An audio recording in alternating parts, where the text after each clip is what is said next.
Hello everyone and welcome to another best of the month video where a group of creators get together and discuss what they've enjoyed most from the last month. Now this doesn't need to be a brand new game because let's be honest, we don't always get the latest hotness and sometimes it's just hard to keep up. So some of these are going to be just older games or maybe games we've had on our shelf for a while and have recently got back to the table and really loved. Of course, there's going to be some new ones as well.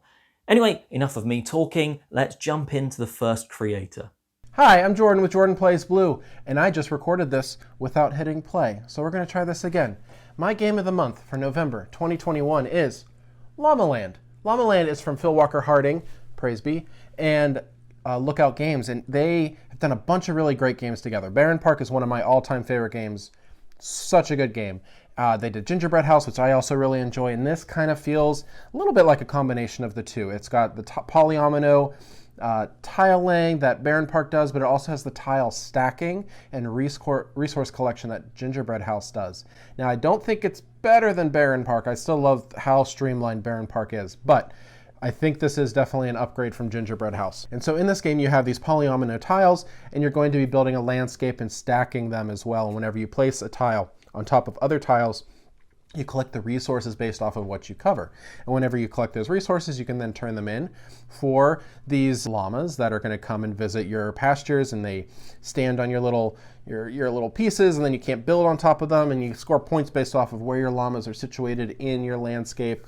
And there's some like helper cards that let you change resources into other resources or collect more resources depending on how you place them. It just kind of has, it's not I wouldn't say it's necessarily a gateway game, but it's like, maybe half a step. It's got like a nice little gloss over it that makes it just kind of, folks that are into games are going to kind of latch onto this a little bit more than they would kind of a straight kind of gateway game.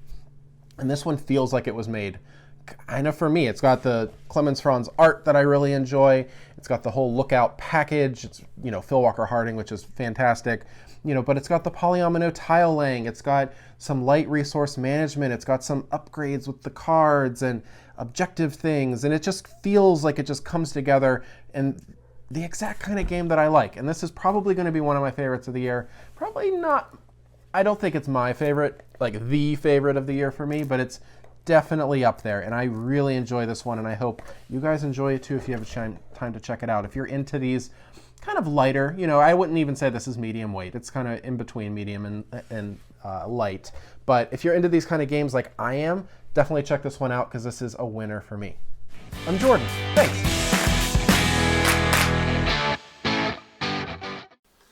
Hi, I'm Kat and I play red.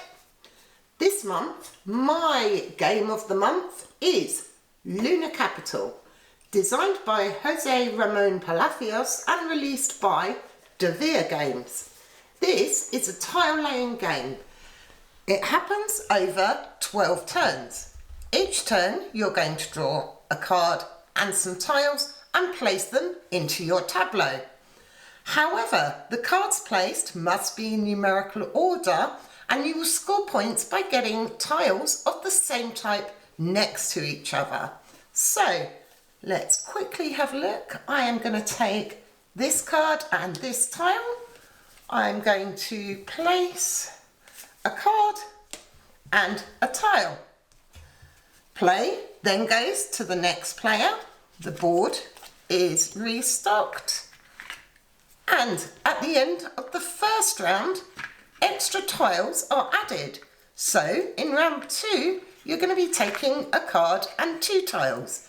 In round 3, you're going to take a card and 3 tiles. And round 4, a card and 4 tiles. And you're going to do this 3 times. So at the end of it all, you'll have a tableau comprising of all these different tiles that will score you points. So you will get points for having the same sort of buildings together. You'll score points for possibly having the most meteorites, points for your retail units, your different types of buildings, cards in hand, and the concession cards, which were chosen randomly at the start of the game, and everyone has the opportunity to pop one of their tokens and gain these points at the end. It also comes with this very nice card holder and this pretty awesome rocket tile holder. We've really been enjoying this game. 12 turns means it's quick, simple, but not too simple. Thanks for watching. See you next month. Hi, it's Barb MeeplePhD, and my favorite game for November 2021 is Carnival of Monsters. This is a fairly basic drafting game where you are exploring lands, playing land cards in front of you, in order to collect monsters that inhabit those lands and bring them back into your menagerie. Along the way, there are some employees that you can hire to help you either explore land further, maybe give you a little extra money, or mitigate some of the danger that you find with those animals. There are also a whole bunch of game end scoring goals in the deck. To me, this game evokes a bit of Bunny Kingdom, which is by the same designer, with so many game end scores, but without the big board and all the pieces. So when I'm looking for a drafting game that plays really fast, but doesn't require a lot of setup, this is the one I'm going to go for over Bunny Kingdom.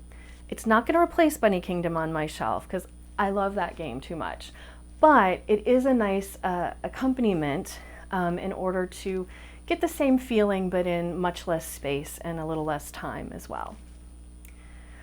I really like the art in this game. The monsters are cute or horrific, whatever your taste in monsters might be.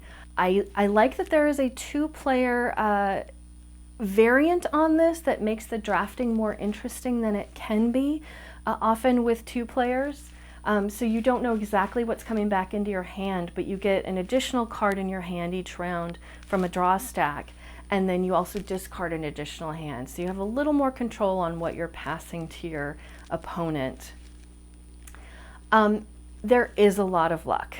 Some rounds, all you'll see in your hand are different land types and no monsters. Other rounds, you'll see a lot of monsters, but maybe not the lands that you need to go with them. So that can be a little bit frustrating, and it all depends on the shuffle of the cards, of course.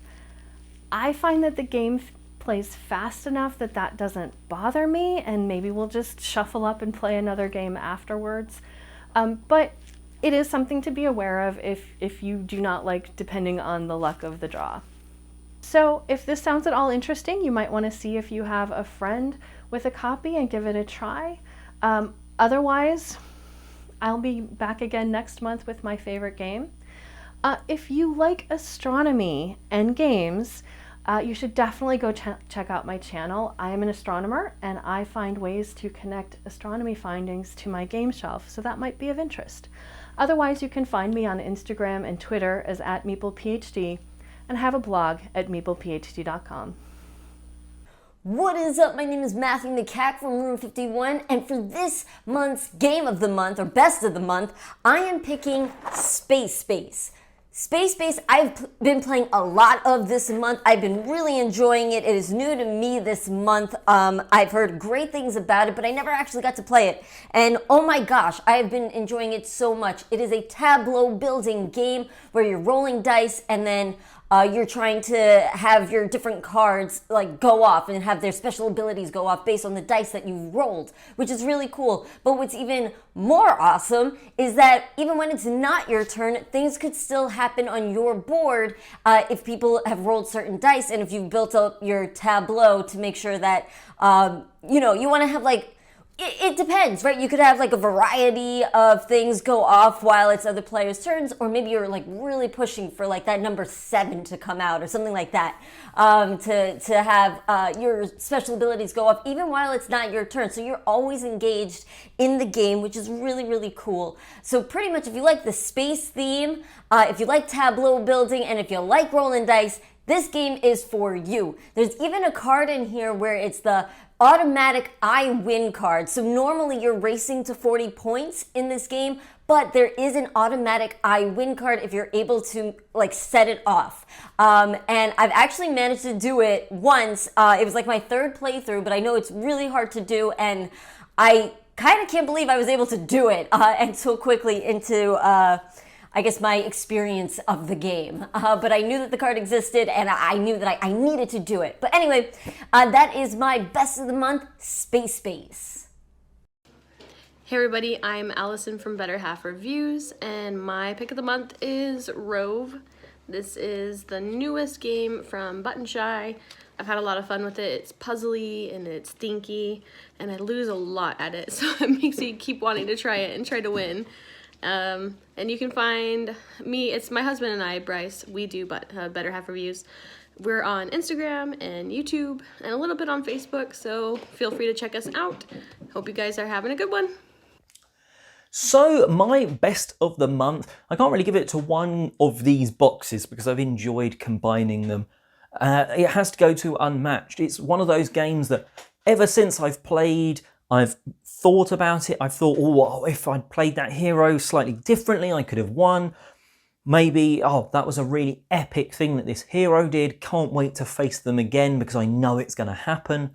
And they are tactical combats. It's really a 1v1 game, though you can sort of do a team mode and do 2v2 or 1v2, although there's still going to be 2 heroes versus 2 heroes. But mostly, you both grab a hero from the box, plop them down, and use the deck of cards to fight it out. Now, that means there's no dice, so I'm not very good when it comes to luck. Dice seem to hate me, or at least that's what I blame my losses on. So the fact that it's all from the deck, you've got powerful attacks if you can get through them. There's ways to quickly sort of grab extra cards, churn through your deck. But churning through your deck isn't necessarily a good thing. Once you've gone through your deck and there's nothing to draw, you'll take damage as if it's sort of you've run out of stamina. Now, there's attacks, defenses, schemes and everything.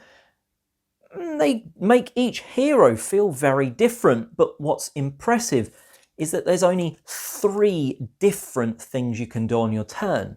Maneuver, attack, or scheme. You're not going to be scheming much because there's only like 3 or 4 in each deck. So mostly you're maneuvering around the map, so drawing a card and then moving up to so many spaces, and then fighting. So a lot of the time it's like, oh, I could take the damage this time because I feel like I can sponge a little bit of damage and I want to hold on to this attack defense card. Or maybe next time you just throw that block down because it's a huge amount of damage and I'm like, I'm not taking that. So you may be reducing the amount of damage you're taking. And it's a lot of fun. It's really interesting the way, you know, the different heroes move and, or not necessarily move, but want to move. Robin Hood is constantly trying to sort of make sure there's space. Maybe Bigfoot or King Arthur, they're trying to get right up in your grill and smash you down quickly. And, well, it's a lot of fun. I've just, like I said, every time I've played it, I've come out of it when I've won or lost and I'm still thinking about it. And even now, I'm thinking, when will I play it next and who? Who do I want to play? Well, you know, it's exciting because there's a range of heroes. With these 2 boxes, I've got 6 different heroes at 1-on-1. That's so many different combinations. It's brilliant. And yeah, it's a nice production quality. You know, the cards, the artwork's okay. It's not, you know, stunning, but it's still nice. And it's the gameplay that really captures me, though. Anyway, that's my best of the month. That is Unmatched, and on to the next creator. Hello everyone, welcome back to Best of the Month. My name is Dave Luza. I'm one half of the team behind twitch.tv/Luzapalooza, where we play board games every day at 9 p.m. UK time. Today I am talking about a game that I never played when it came out as I think it was a Japanese game. I'm not entirely sure. Metro X. But now we have the German version, which is called Voll Verplant. It is a roll and write, meaning, well, it's a flip and write in this case. Every player gets one of these sheets. There are 4 different sheets in the game. They are all based on the metro systems in the different cities. This one is Amsterdam, which is really cool. It's not perfect. It's not really the map of Amsterdam, but it's close. So close that I can tell you that I lived very close to this metro station, which I think is pretty awesome. In this game, we're gonna flip these cards, and then everyone is choosing their own path, trying to get as many points, trying to complete lines from start to finish. The first one gets the higher amount of points, the second, or everyone else is going to get the lower amount of points.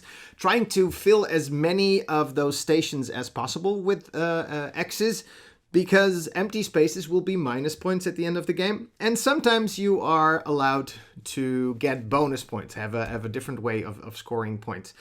Every wagon that you choose, for example, I'll choose this orange wagon, I can now cross off the first 5 empty stations. 1, 2, 3, 4, 5. So you cannot put an endless amount of cards towards those different colors, because at the end, you can only put 2 of those on orange. But if you would put this 4 on the dark green, you will notice that it's actually, they are sharing the same spaces. So where I can advance on orange, I can also advance on green. Sometimes you put a number, like here on a track, 1, 2, 3. Oh no, there's already an X there. That means you lose the remainder of the amount of X's. That is the game. There is one extra type of card, which is the plus, which means that you can get some bonus points. You put that cross on one of those wagons, so it does take up a space, but then you look at the first space on that track, you make a little square, and then you count the colors that are connected to that station. In this case, it's only pink, so that is 1 point. Times 2 at the end of the game. The different maps give you replayability. This is Paris, there is Madrid, Berlin is in here as well. So that's my game of the month for 2021 November. Voll verplant. Thank you so much for watching, and enjoy the rest of the contributors. Bye bye.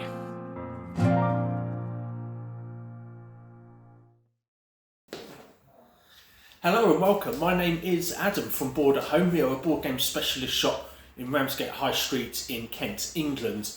A big thank you to Ollie and Don't Be Bored for letting us join in with this video. I hope you enjoy it, and I hope to contribute to further videos. So our board game of the month is Dice Hostel. This is one that has been out for a couple of years now, but we've really seen some resurgence in play in this, both at home and in the shop. So basically it is a worker placement and dice drafting game where you are drafting a variety of different dice, different coloured dice, and you're then using your workers, a combination of the nurses and specialists. We've got 4 different specialists there to heal these patients, treat them, ultimately get them discharged to be able to score points. You also have an administrator, so you pick this at the start of your game, and this will allow you to get extra points based on criteria in the scoring phase in each turn. Other improvements alongside your specialists are these ward tiles, so you can add these to your hospital instead of a specialist in the improvement stage of the game. These will allow you to do other things like heal a meeple 3 times rather than just once with one guy there, or it will allow you to heal multiple dice at the same time. What I really like about this game is the versatility in it. So there's a lot of scope for variety, so no 2 games are going to play the same. That is mostly due to the fact that the dice won't roll the same way all the time, and with the shuffling of the specialists and the ward tiles, you're going to see a variety of those in different combinations every turn, and depending on the needs of your dice patients in any stage of the game, you'll be looking to obtain different things. And it just has a great combination of everything, which just allows you to have a fresh game every time you play. There's also a rather nice solo player variant as well, which I've played a few times, and it's just nice to kind of play against the game with yourself and then give it another go and see if you can beat your score the next time round. The game also introduces extra rules to make the game harder, so you can have an ongoing epidemic or an ongoing crisis, for example, which will determine how many more dice you'll have to roll each turn, which means that there's a danger that you won't be able to treat everyone quite as much. But all in all, I think it's a great starting game for someone looking to get into board games whilst also still providing a depth of strategy that more veteran, more seasoned board game hobbyists may be looking for. So it's one that really ticks all boxes, and I would say for people getting into it, it's up there along the likes of Catan, Carcassonne or Ticket to Ride. So I hope you enjoyed that. We'll be playing much more of this in the coming month as well. We just can't stop playing this. If you did want to check us out, you can do on Facebook, Instagram and on YouTube, and that's just searching for Board at Home Gaming and you'll be able to find us. And if you live near the area, then come down, visit us. We'd love to have a chat with you and hear your passion for board games as well. And again, thank you to Ollie and Don't Be Bored for letting me do this. I hope to do it again, so thank you. Hi, it's Tarrant. And Stella here from Meeple University. Hello everyone, and thank you so much, Oliver, for having us here at your Best of the Month video. Sometimes we skip 1 or 2, but we're back. So we want to share what games that the best game that we think is worth mentioning is our Best of the Month, which is what, November 2021. Yes. Ta-da, my assistant Tarrant. It's a really heavy game. It's Coffee Traders. So it plays 3 to 5 players. It's a Euro game. It's a crunchy Euro game with beautiful components from Capstone Games. I think it's a very heavy game. It's got a lot of rules, but it wasn't that hard to pick up. And I found a lot of the decisions. It was a relatively simple decision space with a lot of tricky nuance, and there was a lot of player interaction and joint shared objective type stuff, and it actually really clicked really well for me. More so, it's probably been a while since an ultra heavy sort of above 4 difficulty type of game has appealed to me like this. Because the last one was it was probably months ago. It was Luza's game. We played 4 players for this one. I feel like 4 players is probably a good number.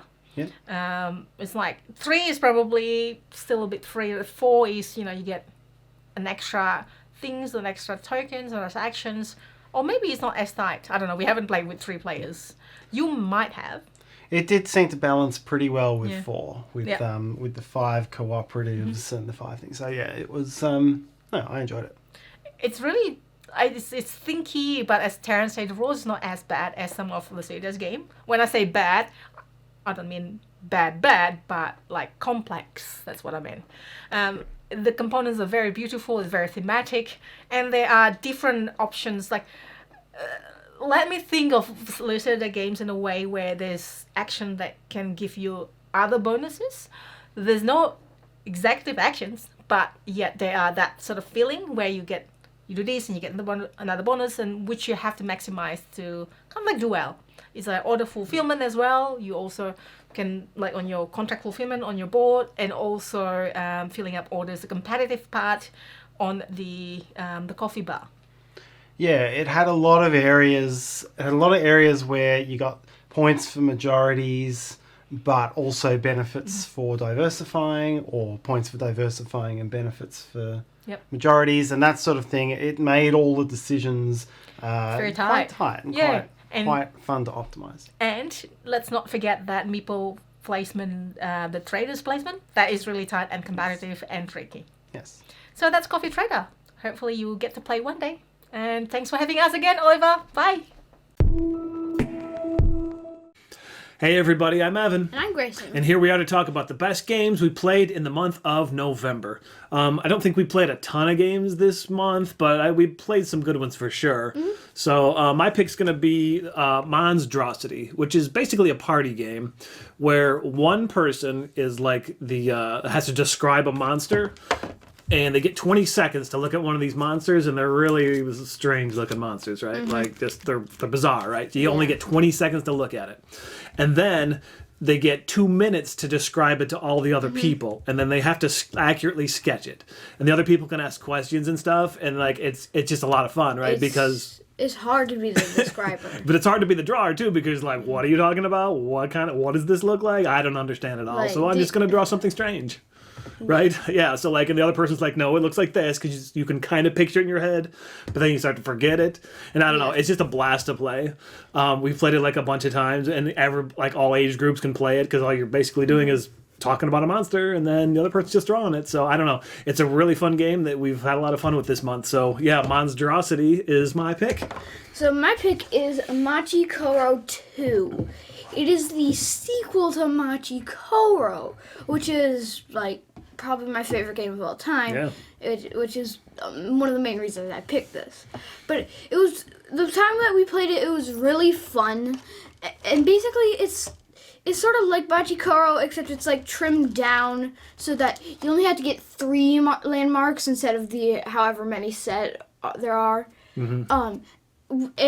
Whenever you get the landmarks, it gives you like a one-time power or an ongoing power for everyone. Yeah.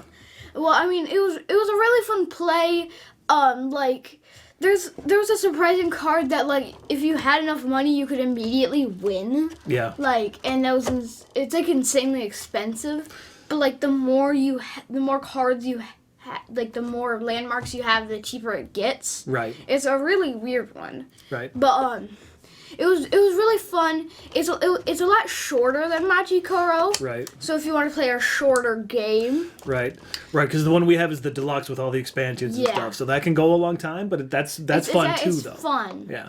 I mean, because there's no expansions, so there's not as much variety yet. Right, right. But if you want to play Machi Koro and like zip through a game really quick, even with like the 5-player maximum player count, it was fun. It was fun, and it's pretty quick. So if you want to play like a quicker game of Machi Koro, you should get this one. And that's my pick. Yeah. All right. So I guess we'll see everybody next month, and if you want to check it out, there's some videos on our channel, and we're on the Dice Tower every Friday with Favorite Game Friday. So. Bye. See you, everybody. Hey there, I'm Lance. I'm Sam. And we are Love to Hate. On our channel, we try to find games that work well for gamers and non-gamers to play together. And we're going to share with you the best games that we've played in the month of November. Sam, I'll let you go first. What is your favorite game in the month of November? We actually played it today, so it's very new, but Canopy. I really enjoyed this game. It's a card drafting game, but the way that it goes about it is very different than your traditional card drafting game. It has a lot going on, but also so easy to understand. It is, I think, the perfect game for a gamer and a non-gamer. It has lots of different things happening, lots of aspects to it, which is perfect for a gamer, but it's simple, it's understandable, it's beautiful, which I think is perfect for a non-gamer. So excellent game. Drafting mechanics are really unique in this game. Yes. Passing over the different piles, you're adding more cards to it. Makes you really have to consider, do I pass this up and let this person get not only this, but one or more card on top of it, or do I go ahead and there's just so many ways to get points. You have animals, you have plants, you have trees, you have the whole forest together, you have rain and sun. I mean, it's just excellent game. Yeah, that's Canopy from Weird City Games, by the way. For me, the best game that I've played in the month of November is unfortunately not one that I own, so I can't put it out on the table, but we're going to put a picture on the screen for you guys, and that is Hadrian's Wall. Hadrian's Wall is a flip and write game. It is super intimidating when you see it out on the table. It's 2 full pages with tons of little tiny boxes that you're filling in, and it looks like it might be the most complicated game ever. And then you get into it and you really start to see just how intuitive it is. And it really flows with the theme. You're wanting to build up the wall, but in order to do that, you've got to have materials to do that. In order to just have the materials, you also need to have the workers. And in order to get the workers, you got to build up your gladiatorial stadium and your theater and all of this and that to get citizens to come to your city. And so there's all these different things that just seem to flow and work together like the gears inside of a clock. It is a extremely fun experience, and just the different comboing that goes on in this game. I got to play it at BGG Con just the other weekend, and one of the players that I played with said that this is like twice as clever, that roll and write game, but on steroids with the different comboing that goes on in it. And I agree with that description on that game. A lot of fun, guys. I would highly, highly recommend Hadrian's Wall. Go check that out. So for us, the best games that we've played this month, we've got Canopy and Hadrian's Wall. I'm Lance. I'm Sam. And we are Love to Hate, where we try to bridge the gap between gamers and non-gamers. Thanks, guys. Hey everyone, how you doing? I am Clara Barker, and today I'm talking about a game that I've been really enjoying recently. Funnily enough, it's a game that isn't actually quite out in the flesh. So the game is called Ultimate Railroads. Now, you might think that the name is familiar, and that's because there has been Russian railroads and German railroads, and my understanding is that Ultimate Railroads is kind of like a Ultimate Edition. Oh, go figure. But yeah, it's not actually out yet. Now, I think it's going to cost a fair bit, because I can imagine there's an awful lot of cardboard, and we know how things are going in the board game industry right now. It's quite expensive to make games at the moment. But this is a game that I'm really enjoying. So how is it that I'm enjoying it and playing it even though it hasn't come out yet? Is that because I've played the physical version of Russian or German railroads? Well, actually, no, I've not played those physical versions either. But all the versions are actually available on Board Game Arena. And, well, not all of them, but there is Ultimate Railroads has been out for a little while on Board Game Arena, and Russian Railroads is there too. And I've been playing them pretty much constantly on Board Game Arena.